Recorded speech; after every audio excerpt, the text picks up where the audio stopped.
अभिषेक कनौजिया द्वारका दिल्ली से सवाल कर रहे हैं कि हमको कोई वस्तु उपहार में, सही है, कोई वस्तु जी, लोग जो त्योहारों में गिफ्ट जैसे कि मिठाइयाँ, साड़ी, वस्त्र इत्यादि देते हैं, क्या हम उसे मंदिर में और या देवताओं को चढ़ा सकते हैं? क्या चढ़ा सकते हैं? बोलो बंसीलाल जी, चढ़ा सकते हैं? गुरुदेव, मिठाइयाँ तो हम भी चढ़ा देते हैं।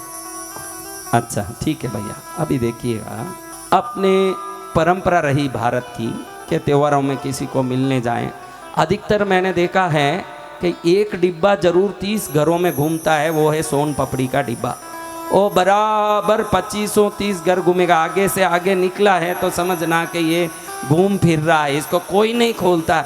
ऐसा एक डिब्बा हल्दीराम वाले ने बनाया जिसको ना तो कोई खोलता है ना कोई देखता है, लेकिन सबके घर में खुशियाँ आती है। वो है सोन पापड़ी का डिब्बा, कोई खोले न कोई मेले। लेकिन आपको एक बात कहूँ, देखिए इस संसार में भारत ही ऐसा देश है जहाँ कोई खाली हाथ नहीं जाता। कहीं जाएगा तो ले जाएगा, कहीं लाएगा तो ले आएगा, ऐसा है।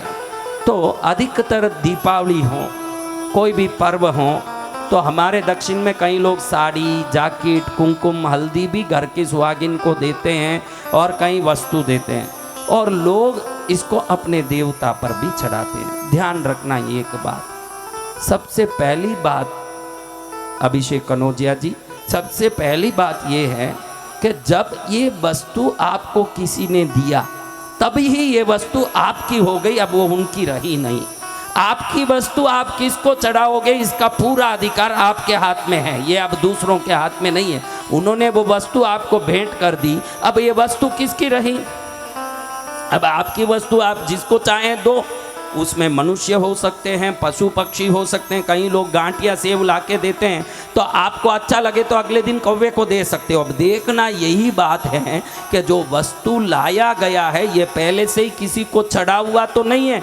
वो प्रसाद बना के लाए हों तो आप दूसरे को नहीं चढ़ा सकते। वो पहले ही किसी को चढ़ा के फिर बोले कि ये प्रसाद है, लीजिए, तो आप पहले किसी को चढ़ा हुआ प्रसाद दूसरे देवता को नहीं चढ़ा सकते। अगर वो कोरा है, किसी को नहीं चढ़ा है, फिर भी उसकी स्टैंडर्ड और क्वालिटी, उसकी जो गुणवत्ता है, इसको चेक करना जरूरी है। बहुत पुराना हो गया हो, साड़ी कपड़ा हो तो जर्जर हो रहा हो। कई लोग तो क्या है कि भेंट देने के चक्कर में आगे धकाते हैं ज़्यादातर चीज़ों को जो क्वालिटी लेस होती है, जो गुणवत्ता से नीचे होता है, वो वस्तुओं को आप नहीं चढ़ा सकते। लेकिन जो वस्तु ताज़ी दिख रही है, अच्छी दिख रही है, पहले किसी को नहीं चढ़ी है, तो आपको एक ही उदाहरण से मैं बिल्कुल स्पष्ट समझाना चाहता हूँ कि ये पानी जो आकाश से बरस रही है, ये ईश्वर का हमको भेंट नहीं है, तो फिर इसको लेके आप अभिषेक कैसे कर रहे हो?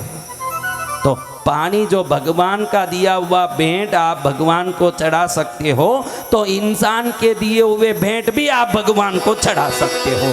इसमें कोई तकलीफ नहीं है। भले ही वो मिठाई हो, भले ही वस्तु हो, वस्त्र हो, किसी भी चीज़ को घर के मंदिर में आप चढ़ा सकते हो, इसमें कोई दो राय नहीं है। लेकिन देखना दो ही चीज़ है कि एक पहले वो चढ़ा हुआ है या नहीं।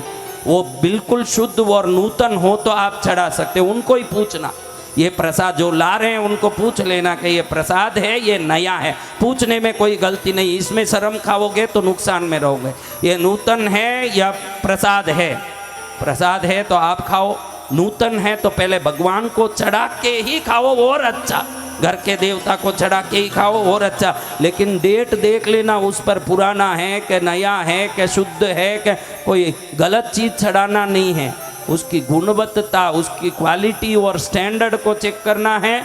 उसकी आज की तारीख में उसका जो भी स्थिति है, चढ़ा हुआ है या नहीं, उसको चेक करना है। क्योंकि भगवान जितने चीज़ धरती में दिए सब भेंट ही हैं। हम पैसा दे के खरीदते हैं, लेकिन वृक्ष थोड़ी पैसा लेता है, पैसा तो कोई इंसान लेता। आप नारंगी लाते हो, एप्पल लाते हो, द्राक्ष लाते हो, ये सब वृक्ष क्या पैसा लेके देते हैं? पैसा तो इंसान ले रहा। अगर जंगल में होते हम तो तोड़ तोड़ के लाके भगवान को चढ़ाते नहीं। ऐसे सब चीज़ आप आराम से चढ़ा सकते हो, इसमें कोई दो राय नहीं है।